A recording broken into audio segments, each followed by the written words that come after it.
So I am here to make a passage plan from Calbayog City to Gijalo Bay and calculate the UKC and ETA from the nearest obstruction and shallow water. Vessel speed 10 knots, draft 12 meters, departure time 0500 on December 12, 2020.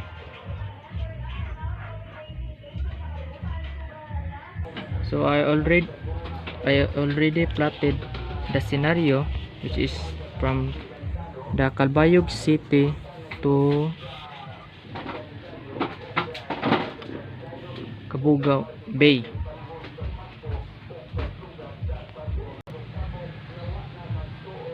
So for the first obstruction here in the Diamante Rock, solve for the Diamante obstruction at Diamante Rock. So we need to solve the scenario. So the speed, this is for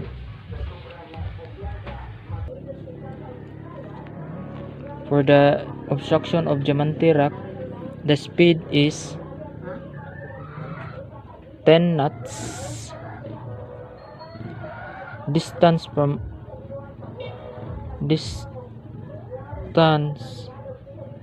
to the nearest underwater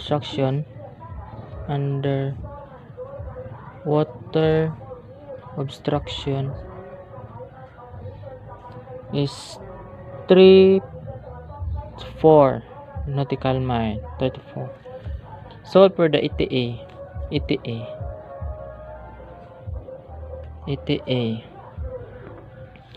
So to solve the ETA, here's the formula. Time is equals to distance over speed. So the distance is 34 nautical miles. The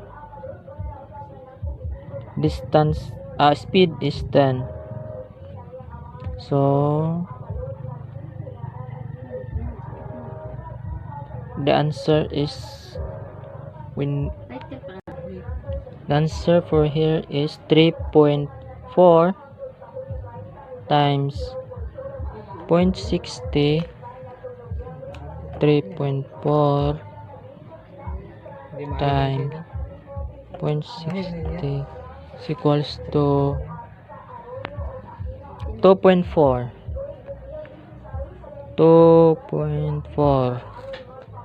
times 10, which is the final answer is 24 minutes. Therefore 0424 plus 500 hours is equals to, need to add 04 plus 500 is equals to 0924 for the final ETA. Duration of fall. So I already extracted it in the tide table, which is the time is 1415 minus 0714. The answer is 7 hours 01 minute. Time of tides. For the time of tides, the meter times of tides, high tides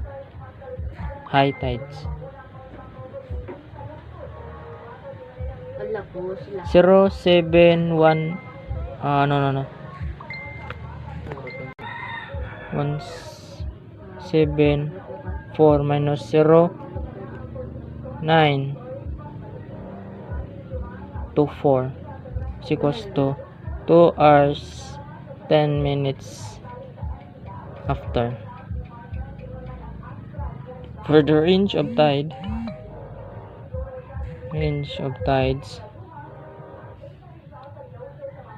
the meters of tides is 0.9 meter minus, this is the given I already extracted from tide table. The answer is 0. The subtract is 0.6 meter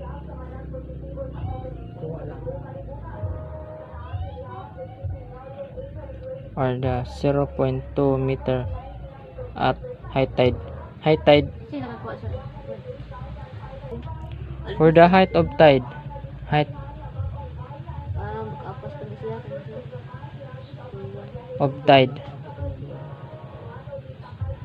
at 0714.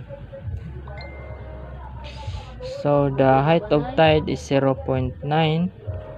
The correction to height is 0.2 meter. So you need to add in order to get the answer of required height. So add not 1.1 meter. So for the solving of UKC, 1.1 plus the sounding, which is given 64 meter. This is the sounding. The answer is 65.1 meter minus 12.0 meter, which is the vessel's draft.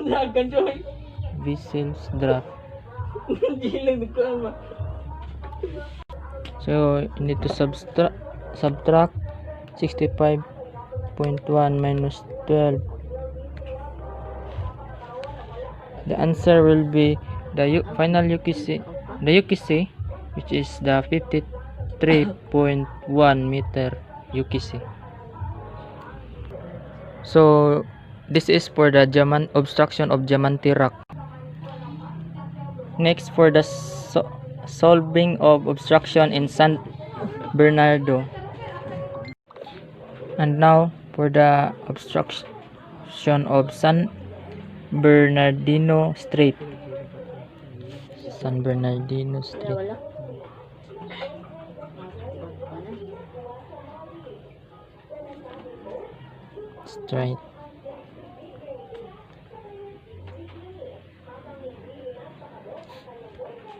So the given speed is 10 knots. The distance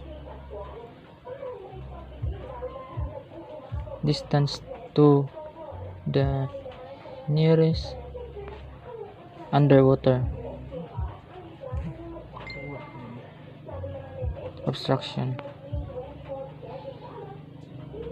is 52 nautical mile. And the given ship's drop is 12 meter. Departure time is 0500 hours on December 10, 2020. Solve for the ETA. So the formula of ETA is this time is equals to distance over speed, which is the distance is 52.5 nautical mile. The speed is 10 nautical mile per hour. So cancel the nautical mile. So 52.5 5 divide 10 is equals to 5.25. So the 25, you need to multiply it by 60 in order to get the minutes.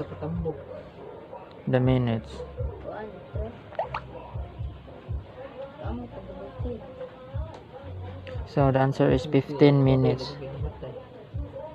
Therefore 0.515 minutes is here. 5 hours 15 minutes plus 500 hours is equals to 10 15 hours ETA.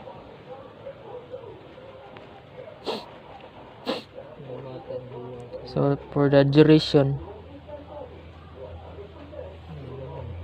of fall,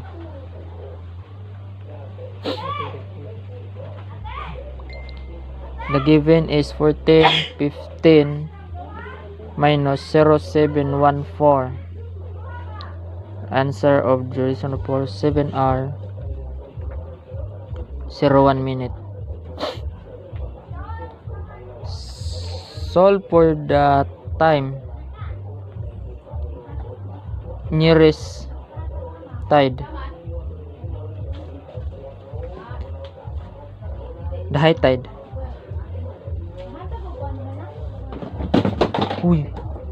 7:14 minus 10:15. So for the nearest tide is 3 hour 01 minute. For the range of tides, given from the tide tables, which is 0.9 meter minus 0.3 meter, yes, equals to 0.6 meters or 0.4 meter. For the height of tide, dili pa ulion mo piking sukuha yung mama ninyo. Tay jud mo ako kan be. Range height of the tide at 0714 is equals to 09 meter. Correction to height. Correction to height is 0.4 meter. Need to add in order to get the required height.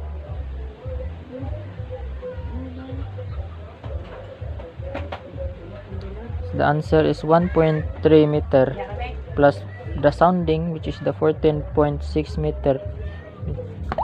Add 1.3 plus 14.6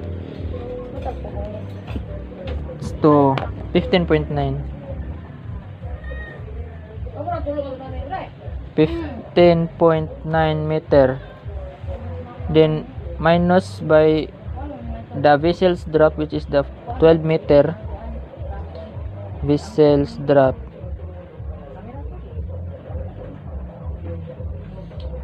For this is the final answer of the UKC, which is the 3.9 meter UKC.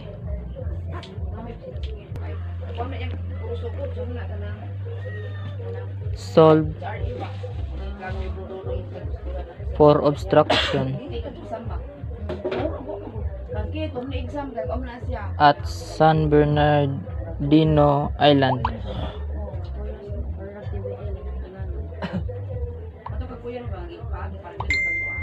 The given speed is 10 knots.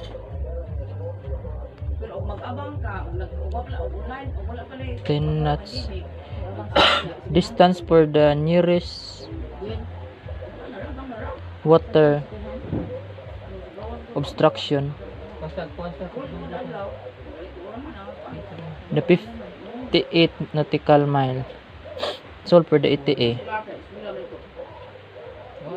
ETA, which is the time is equals to distance over speed. The distance given is 58 nautical mile over the speed, which is the 10 nautical mile per hour.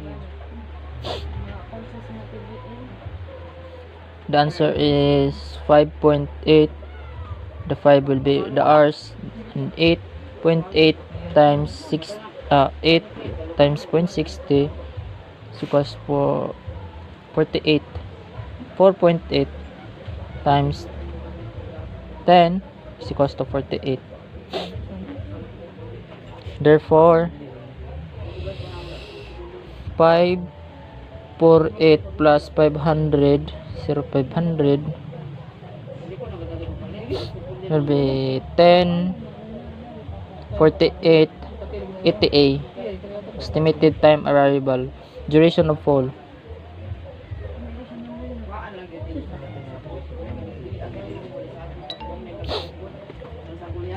The given is 14:15 hours, 07:14 hours. Subtract it to get the given 7 hour 01 minute. For B, tide, time of the nearest tide, high tide. 07, the given is 07:14 and 10:48. The answer will be 3 hours and 34 minutes after.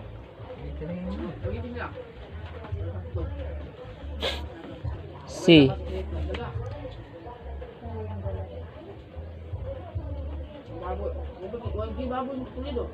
range of tides. The given, I already distracted from tide table, which is 0.9 meter minus 0.3 meter is equals to 0.6 meter or the 0.5 meter. Solve for the height of tide.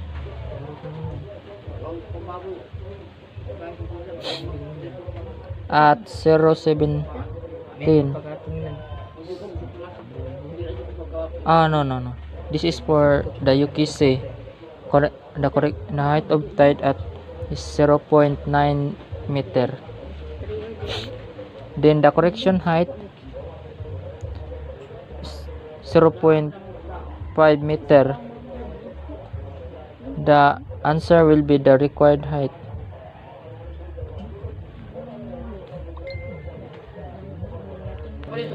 The required height will be, the answer is 1.4 meter. For UKC